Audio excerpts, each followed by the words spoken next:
In the quiet village of Sambala, a child of extraordinary destiny was born. This was not just any child. This was Kalki, the 10th avatar of Vishnu in the timeless lore of Hindu mythology.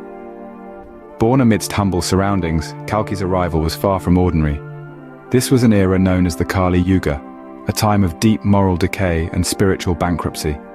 The world was in desperate need of a divine intervention, and that's when the prophecy of Kalki's arrival was whispered in the winds. The prophecy foretold the birth of a divine child who would end this age of darkness and herald the dawn of a new era of truth and righteousness. This was a time when the world needed a beacon of hope, and Kalki was destined to be that light. His birth was not without divine signs. Miracles unfolded in Sambala that night. The winds whispered the ancient hymns, the rivers danced in joy, and the heavens shone brighter. The universe, in its own way, was celebrating the arrival of its savior. Kalki, even as a child, was different. His radiance was undeniable, his wisdom well beyond his years. His eyes held a depth that spoke of a divine purpose, a mission that he was born to fulfill. His heart beat with a singular aim: to restore Dharma, the cosmic order, and to guide humanity back to the path of righteousness. The world around him continued to plunge deeper into chaos and despair, but Kalki remained an island of tranquility amidst the storm. His resolve was unshakable, his spirit indomitable. He was ready to take on the monumental task that lay ahead of him, and so the village of Sambala became the cradle of hope, the birthplace of the divine warrior who was destined to restore balance to the world. Thus begins the journey of Kalki, the harbinger of a new era. His story is one of courage, sacrifice, and an unwavering commitment to truth. A story that reminds us that even in the darkest times there is always a ray of hope, and sometimes that ray of hope arrives in the form of a child born in a quiet village. As Kalki grew, so did his prowess and divine qualities. This was a young man who was not merely destined for greatness, but was born of it. His journey from infant to warrior was marked not only by physical growth, but also by an ascension in spiritual wisdom and martial prowess. From an early age, Kalki was immersed in divine education, learning from the most enlightened sages of the cosmos. He mastered the ancient scriptures, unraveled the mysteries of the universe, and gained a deep understanding of Dharma, the cosmic law of righteousness. But his education was not limited to the spiritual. He was trained in the art of warfare by celestial beings, honing his skills and achieving mastery over all celestial weapons. He was no ordinary warrior. He was a divine force, a celestial champion. Then there was Devadatta, his loyal white horse, a gift from the god Indra himself. This was no ordinary steed. Devadatta was a celestial creature as swift as the wind and as fierce as a tempest. Together they were a formidable duo, striking fear in the hearts of the wicked and hope in the souls of the righteous. And let's not forget his sword, Ratnamaru, forged by the god Vishwakarma. This was not just a weapon, but a symbol of justice, endowed with divine power. It shone with an ethereal light, a beacon of righteousness in a world shadowed by darkness. In the realm of warriors, Kalki was renowned. His reputation was not built merely on his divine lineage or his formidable skills, but on his virtues. He was fair and just, a warrior who fought not for personal glory, but for the restoration of Dharma. His battles were not against individuals, but against the forces of darkness and injustice. He was a hero, a divine warrior, and a beacon of hope. In a world of chaos and darkness, Kalki was the light. In a world consumed by injustice, Kalki was the embodiment of righteousness. In a world consumed by darkness, Kalki was a beacon of hope and justice. Behind the divine warrior was a man with a loving family. At the heart of Kalki's life was his wife Padma, a woman of extraordinary grace and virtue. Together, they brought forth two sons, Jaya and Vijaya, who mirrored their father's courage and strength. A loving husband and a doting father, Kalki was far more than just a divine warrior. His relationship with his family was profound and genuine, filled with moments of joy, wisdom, and affection. They were his sanctuary, his respite from the battles he fought. His wife and children didn't just stand by him. They were his staunch supporters, his unwavering pillars of strength. They believed in his divine mission, and their faith fueled his determination. The love and support Kalki received from his family indeed played a pivotal role in his journey. For Kalki, his family was his strength, his motivation to restore balance in the world. The world was spiraling into chaos, setting the stage for the final battle. As the Kali Yuga, the age of vice, approached its zenith, the world was plunged into a maelstrom of corruption and moral decay. Virtue was in decline, and the scales of justice were tipped dangerously in favor of evil.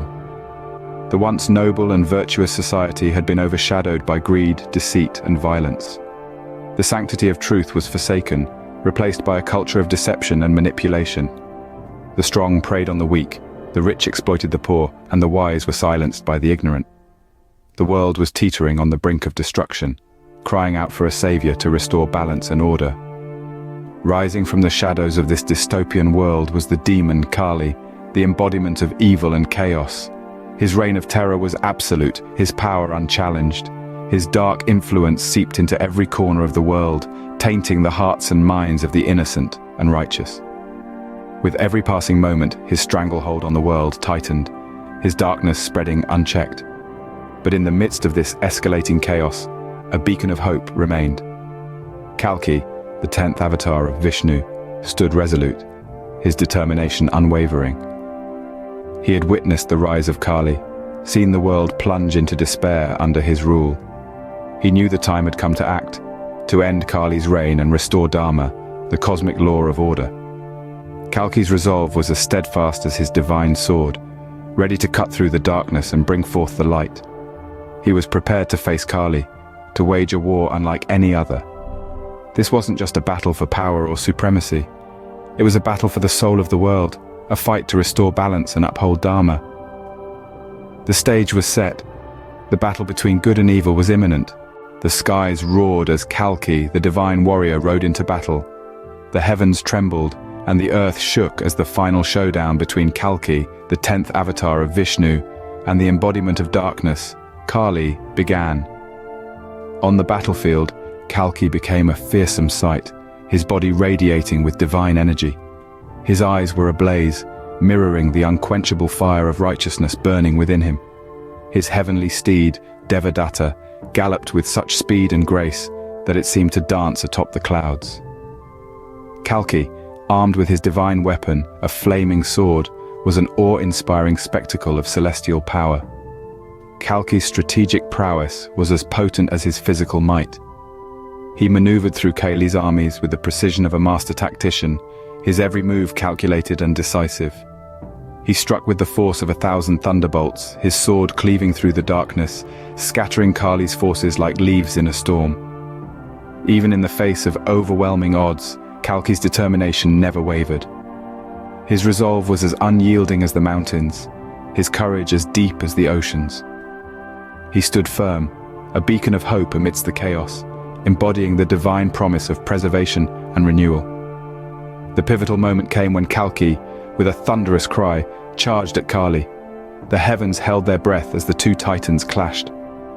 With a swift, decisive stroke, Kalki slayed Kali, his flaming sword piercing the heart of darkness, ending the reign of the Kali Yuga. With Kali's end, Kalki had fulfilled his destiny, ushering in a new era of truth and righteousness. His victory was not just a triumph over Kali, but a testament to the cyclical nature of existence. His story is a reminder of the eternal cycle of creation, preservation, and destruction, a testament to the power of good over evil.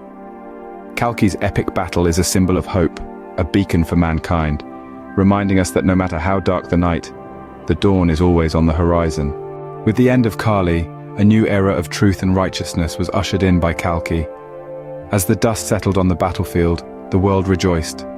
The reign of darkness was over. The skies cleared, and the sun shone brighter than ever before, a symbol of the new dawn that Kalki had brought forth. The earth, once ravaged by war, began to heal. Nature rejoiced. The trees swayed in joy, the rivers sang praises, and the mountains echoed with jubilation. Humanity, freed from the oppressive reign of Kali, breathed a sigh of relief. They looked up to Kalki, their savior, their beacon of hope. Kalki, having fulfilled his destiny, turned to the task of guiding humanity. He showed them the path of righteousness and truth, teaching them the importance of virtue and the power of good. He instilled in them the courage to stand against evil, the wisdom to choose right over wrong, and the strength to uphold truth and justice. And even as he guided them, he gave them a prophecy of his return in the next cycle of time. He promised that whenever the forces of evil threatened to overwhelm the world, he would return. He would come back as the divine warrior, the preserver of righteousness, the harbinger of a new era. And so, Kalki, the final avatar, continues to watch over us, ready to return when needed. His story is a testament to the eternal cycle of creation, preservation and destruction, a beacon of hope for mankind, reminding us that no matter how dark the night, the dawn is always on the horizon.